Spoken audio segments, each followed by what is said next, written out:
Before we get started, I just want to thank everyone who watched, liked and commented on my last video. I'm absolutely blown away by how well it was received, so without any further ado, let's have a look at my Doctor's ranking for 2021. At number 13 we have Jodie Whittaker.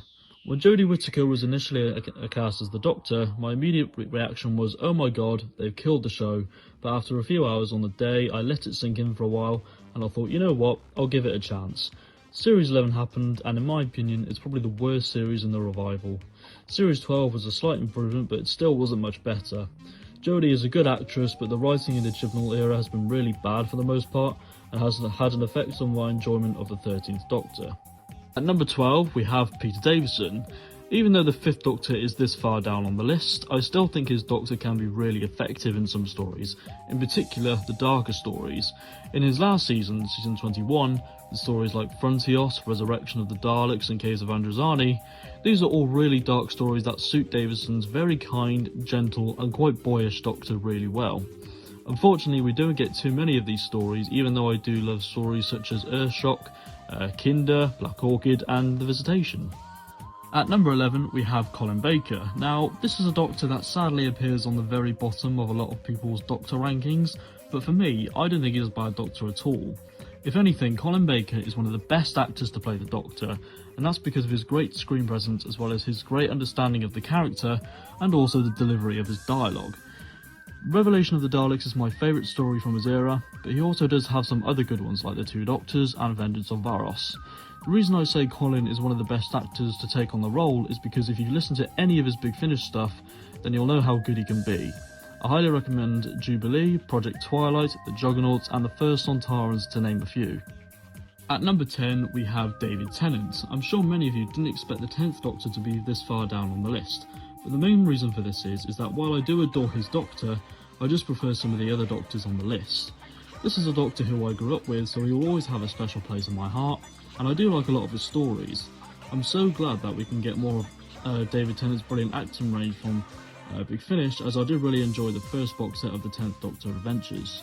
My favourite stories from his era are the U2-parter, The Waters of Mars, Midnight, the Cybermen 2-parter and Turn Left. At number 9 we have Paul McGann. Now, I'm one of these people who actually loves the TV movie. I know it has an incredibly Americanised cheesy plot, but McGann's energetic performance really helps bring it to life.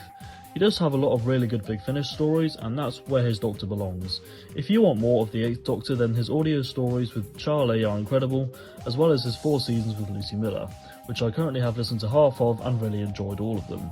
At number 8 we have Matt Smith. In my opinion, the 11th Doctor's era is one of the most inconsistent in terms of the quality of his stories. However, even with some of the really awful scripts like The Curse of the Black Spot, Wedding of River Song, Closing Time and Nightmare in Silver, he still always manages to put out a really great performance. Say what you like about some of the stories, but you can't deny he is an incredible actor, and to see him, David Tennant and John Hurt in the 50th anniversary special was an absolute joy to watch. Series 5 is one of my favourites from the modern era, however Series 6 and 7 are pretty terrible, even though I have grown to appreciate Series 6 a bit more over the years. At number 7 we have Tom Baker. Arguably the most popular of all the Doctors is the 4th Doctor, and he is the longest running actor to play the part.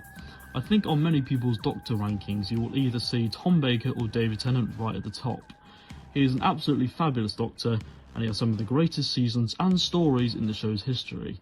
What makes Tom Baker more impressive is that what is considered to be the greatest story of all time, Genesis of the Daleks, was in his first season as the Doctor. Season 13 is often highly regarded as one of the best seasons of all time, and I would probably agree with that, even though I haven't seen Planet of Evil at the time of recording this video. At number 6 we have Peter Capaldi. When Peter Capaldi was announced as the Doctor, I was incredibly excited, as I thought this would be a great contrast to Matt Smith and David Tennant, as they were both very happy-go-lucky Doctors, and I assumed Capaldi would take on a more serious and darker Doctor, and that is certainly what we got. Peter is such an incredible actor and one of the best actors we've ever had on the show. What makes him even more special is the fact that he himself is a die-hard Doctor Who fan, and he was the same age as when William Hartnell took on the role. Capaldi did have his fair share of pretty poor scripts, those being In the Forest of the Shite, Kill the Moon, Death in Heaven, Hell Bent and Twice Upon a Time to name a few, but he single-handedly saved those scripts with his incredible performances. 5 we have Patrick Troughton. I absolutely adore 1960s Doctor Who, and that era has so many fantastic stories, not just in terms of their written quality, but also their production values as well. William Hartnell actually recommended Patrick Troughton as the Doctor, and it's so great that he did, because he does have some of the best stories of all time. If you've recently become a fan of the show, don't be put off by the black and white era of Doctor Who, as Troughton is such a fun Doctor to watch and he has hardly any bad stories at all. At number 4 we have William Hartnell, the very first actor to play the role, and what a phenomenal job he did with the character. You could just tell as you watch his era more and more that he loves playing the role of the Doctor, and it's such a shame that his health started to deteriorate towards the end of his run. He has some absolutely fantastic stories, but sadly a lot of them are missing. The same can be said for the Troughton era as well. His era also has the longest Doctor Who story of all time, in the form of the Daleks' Master Plan, which is actually one of my favourite stories of all time. His Doctor starts out as quite an unlikable character and an unearthly child, but ends up being a lovable grandfather figure to all of his companions. At number 3 we have Christopher Eccleston.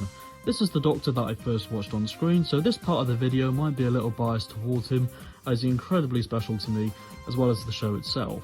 I don't think Chris even knows how special of a Doctor he is, as he is the reason Doctor Who found a new life in 2005. Christopher Eccleston and Russell T Davies were a match made in heaven, and while they only did one series together, it's one of my favourite seasons of all time just because of how written and performed it is. I remember meeting Christopher Eccleston in London Comic Con back in 2018, and I remember how excited I was to see him, to the point where I nearly ended up crying with tears of happiness. At number 2 we have Sylvester McCoy.